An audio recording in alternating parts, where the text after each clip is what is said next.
this industry, as most people would recognise, and mostly through anecdotal experiences themselves, either by renting, buying, selling, or whatever, the customer service experience isn't great all the time. They're technically class usually next to like car salesmen, and sometimes even lawyers are in the mix there. Yes. So really my whole ethos is to create a best practice, to create a process, and to create mastery level in each interaction with the consumer. So, for example, if you're an agent, your main focus is to find listings, and once you've found them, is to sell those listings. Okay, so let's just quarantine it to sales for a moment. There is a way to bring in business, and which is at mastery level and it's best practice, and there's a way which is a legacy hangover from the 1980s, which is antiquated cowboy nonsense, which people were taught, unfortunately, back then. That's where you're saying the industry can get that somewhat selfish reputation, the car sales lawyers, and in that space. And I guess the reason that, that it could get grouped there is because if your clients, and this is pretty much relevant to all industries, if your client doesn't feel like you have their best interest at heart and that you're just acting in your own interest, Yeah.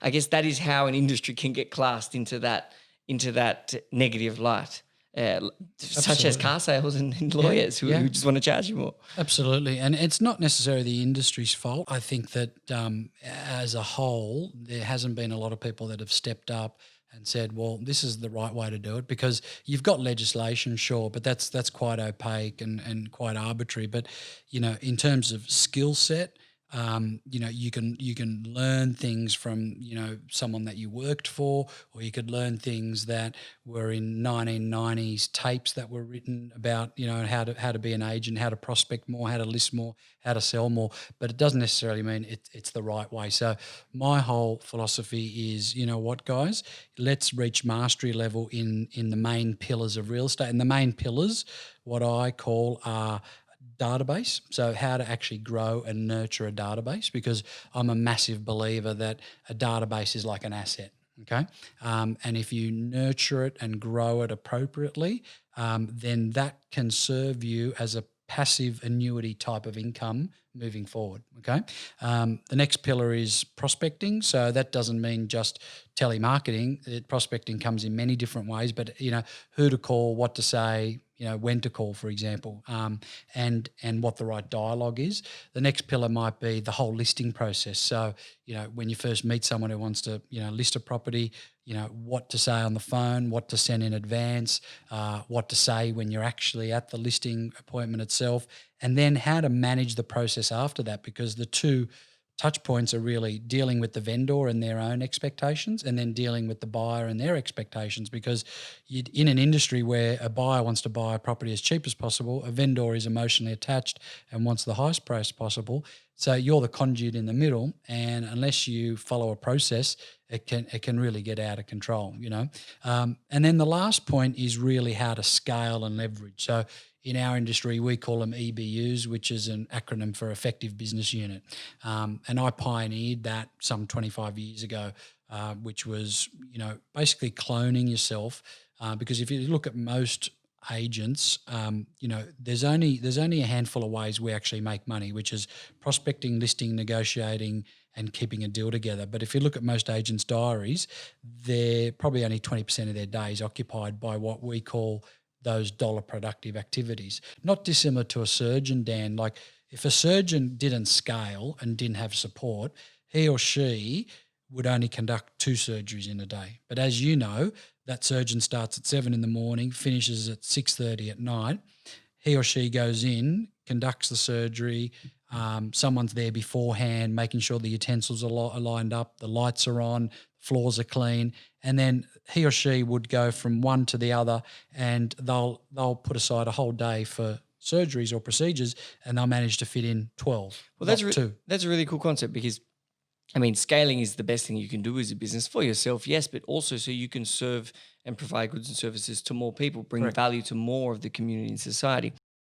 Stoicism is it's a very ancient philosophy. It's been around since 400 BC, and look, the Stoics at the time didn't know that they were creating this framework, and the three famous Stoics are Marcus Aurelius, who was an emperor, Seneca, who was the equivalent of a politician, and Epictetus, who was a slave, actually. So it was indiscriminate of what sort of positions they held.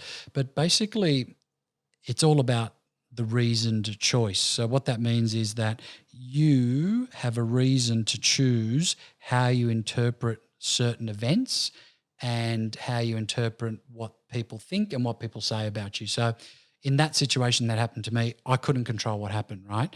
But one thing I learned very quickly is I could control what it meant to me personally. I could control what I did about it, and I could control how I interpreted it, right? But there are a lot of things that I just couldn't control. So effectively, the main framework of the philosophy is you can't control everything, but you can certainly control a lot of things that do come out of that event, or whether it's what someone said or what someone thinks, etc. So it's not a framework where someone has to become robotic or clinical, but I've got to say that most of the modern techniques around psychotherapy, which the most modern form of psychotherapy that psychologists use is CBT, which is cognitive behavioral therapy. It is based on Stoicism, to be honest with you. And even something as commercial as The Secret that came out 10 years ago, which is, if you put out to the universe that this is going to happen, then it will. It was pretty commercial about 10 years ago, where they were just like, if you had positive thoughts, then good things are going to happen to you. I mean, look, it's very cliche to say that. I don't believe in positive thinking. What I do believe in is what's called useful beliefs, because positive thinking just doesn't work, right? Like, you don't just think positively and good things happen, but you can have what's called a useful belief, which is a Stoic way of thinking, which is, what? That happened to me. I can't control it, but my useful belief is the reason it happened is so I can start my own coaching business. And now I look back 12 months later, and my coaching business is got less accountability, less stress.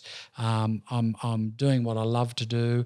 I'm still listing and selling as well as an agent. I'm earning more money. Not that the barometer of success is financial, but that's one benefit. Does right? help. That's one benefit. I got less compliance, less stress. Like, you look back and you think, well, it was almost like a serendipity where something good came out of something bad. What would you say your top one or two lessons in order to grow successfully are? Firstly, growth and profit aren't mutually exclusive. So what I mean by that is, you don't necessarily need to have massive growth to be profitable. In fact, a lot of businesses who have gone on a massive growth trajectory usually have the equal amount of expenses, if not more. And that's how you find businesses that are not profitable. Even if you just look at the average young person these days, right? They're like a walking profit and loss sort of P&L, if you like. Like, I'm amazed how few young people have zero assets, but they've actually got debt. So a lot of businesses are like that. They just and they, basically because they're just spending more than they earn, right? So that might seem so rudimentary and so basic, but a lot of businesses do lose sight of it. I'm amazed how many business owners I sit down in front of who want some business advisory, and I ask them to rattle off their numbers.